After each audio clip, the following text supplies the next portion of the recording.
Hi everyone, I'm Michelle Kelly. Welcome to Be in the Change. I'm gonna get started by reciting my inspiration. Our deepest fear is not that we're inadequate. Our deepest fear is that we are powerful beyond measure. It is our light, not our darkness, which most frightens us. We ask ourselves, who am I to be brilliant, gorgeous, talented, and fabulous? Actually, who are you not to be? You're a child of God.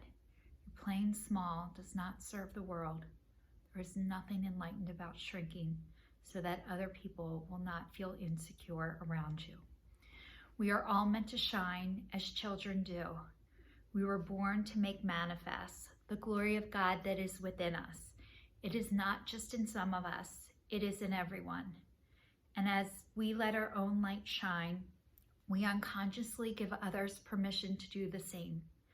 As we are liberated from our own fear, our presence automatically liberates others.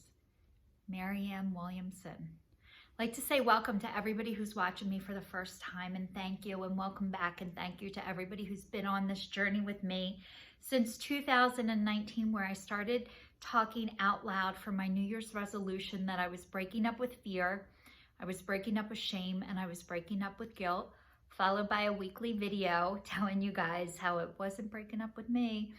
And then actually it was breaking up with me, and it still is. And then last year was to be kinder and more compassionate to myself and others.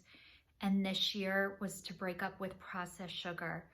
You guys, I am still broken up with processed sugar, and I still want it. And today, it's funny because I don't know if you know anything about inner child work or if you've heard about it. And I used to think it was total bullshit too and didn't want to hear about it. I grew up in a place that I just thought if I never talked about it or went back there, I'd be okay.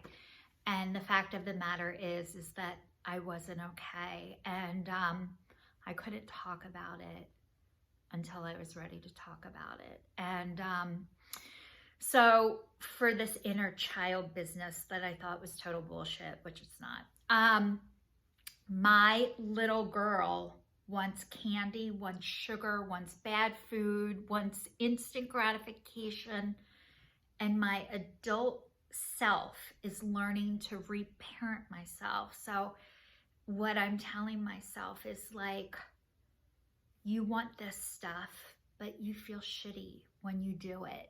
And I do. So I'm like reparenting myself, telling little Michelle, even though you want that stuff, it's not good for you. And I have to tell you no, because you're gonna feel like shit if you do. And I have to be reminded of that constantly, because there's a part of me that is like still dying for it. And then the grown-up adult part of me knows that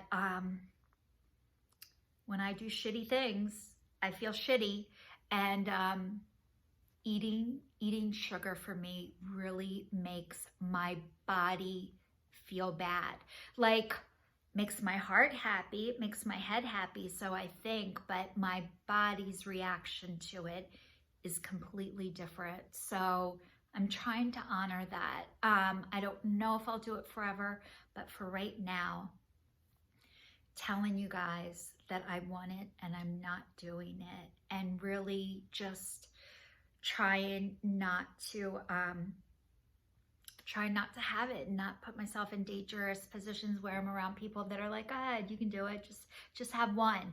And what I've learned from being a recovering alcoholic, I can't just have one of anything. I always want more of everything, and it's never enough. So last week in my video, I was telling you guys about, you know, my leg pain. I've had multiple back surgeries. After last Thursday when I did my video, I had 2 really good days. And then Sunday it started again, where my leg was burning so bad, and it's still going on, and it sucks the life out of me when this happens, and it takes my spirit, and I have to force myself to keep going. And I can and I do, even when I don't want to. So, part of that is I'm learning how to take care of myself. And then I'm also learning when to listen to myself. So it's been really hard because the way I grew up, what I was taught, and what I'm realizing, everybody grew up like I did and was taught the same thing. I thought because I noticed what was going on in my house, everybody else saw it too, and everybody noticed it, and they didn't. I just did. But one of the things that we are being taught, we were taught, the entire world is being taught, is to abandon yourself and do shit anyway. And like, what does abandoning yourself mean? And I'll tell you what it meant for me.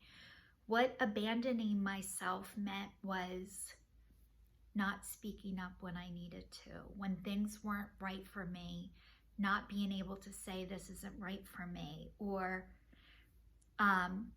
I was taught to take care of everybody else and put everybody ahead of me, which I did. And I loved doing it, so I thought, but secretly I resented it, and it came out in my body to the point that I had to listen to it, and I could not suck things up anymore. And so what I'm on now is Social Security disability. I'm on welfare. I get food stamps, and I have state health care. And so right now, that's where I ended up as a result of not being able to listen to my body and what wasn't right for me up until now. So I'm not embarrassed or ashamed of this. I was for a long time, but I can't be, because I did everything the way I thought you were supposed to do it. And I was taught to, when you know better, you do better. So I'm starting to know better, and I'm starting to do better, but it's taken a really long time. At least it feels like it's taken me so long to be able to listen to what does abandoning myself mean. I used to let people shush me. Shh, Michelle, shh. That was shutting it down in order to be near people. Not voice my opinion. If I'm around somebody and I feel like they don't really want to hear what I have to say, or I can't be myself, that is abandoning myself. And so I'm learning how not to do that anymore, and how to speak up and ask for what I want, what I need, and I don't have to manipulate in order to get that. So the other thing I wanted to tell you guys about is God, I forget. You guys, my memory is going. I work for God, and I'm okay with telling you guys that. I'm comfortable with it. I know I work for the big guy, and being my true, authentic self is my job right now. And also, I know I wanted to tell you guys about my neck too. So before I was in a car accident in 2019, I had 3 neck surgeries. And my first one was a result of a car accident. I was so bad, I could not stand up at all. I was in so much pain all of the time, and I would rather be dead. That's how bad it was. It was so bad, and I was like that for 66 days before they were able to operate. So when I woke up from my surgery, I was like 85% better. I was so much better, and I was so happy. But I had neck pain that I never knew that I had until after the surgery. I had shoulder blade pain, and that was completely gone, but then my neck was hurting. And it went on for about 3 years, and 3 years of neck pain was really hard. So I opted to have a second surgery to fix it. And right before my surgery, I had so many signs I wasn't supposed to do it. I went to the hospital, and they did an EKG, and they had somebody else's name on my EKG. So that was sign number 1. the day of the surgery, I was getting this feeling like I'm not supposed to do this, and I wasn't able to listen to it. It took them 4 times to poke me to get a vein, and that was another sign. And then when I saw the doctor, I'm like, you've done a ton of these. And I was going back to the same doctor that did the first one. He's like, oh yeah, we're fine. And I just had this not easy feeling, and I didn't listen to it. And when I woke up from my surgery, I was 10 times worse than when they put me under. I woke up with my arms burning nonstop, and the doctor wouldn't come back in my room. I started to cry. I started to look up who took over for Dr. Kevorkian because I wanted to die. And what ended up happening is I had a non-union fusion, and I had to go back in and have a 3rd surgery to correct the 2nd. I ended up going to another doctor at that point, but I lost a lot of range of motion, and they told me I was going to have flare-ups and I was going to have pain, and this was just going to be my life. And I managed that as best that I could. But then when I was in the car accident in 2019, I was herniated above my surgery and below my surgery and all across my thoracic, which I never had before. So this was, I know God shifted me, taking me out of where I shouldn't have been in the first place, which was standing on my feet all day, and I couldn't physically do it before the accident, but after it, it was like the final blow. So I'm being shifted. I'm being shifted into something else, and I know I'm meant to talk out loud.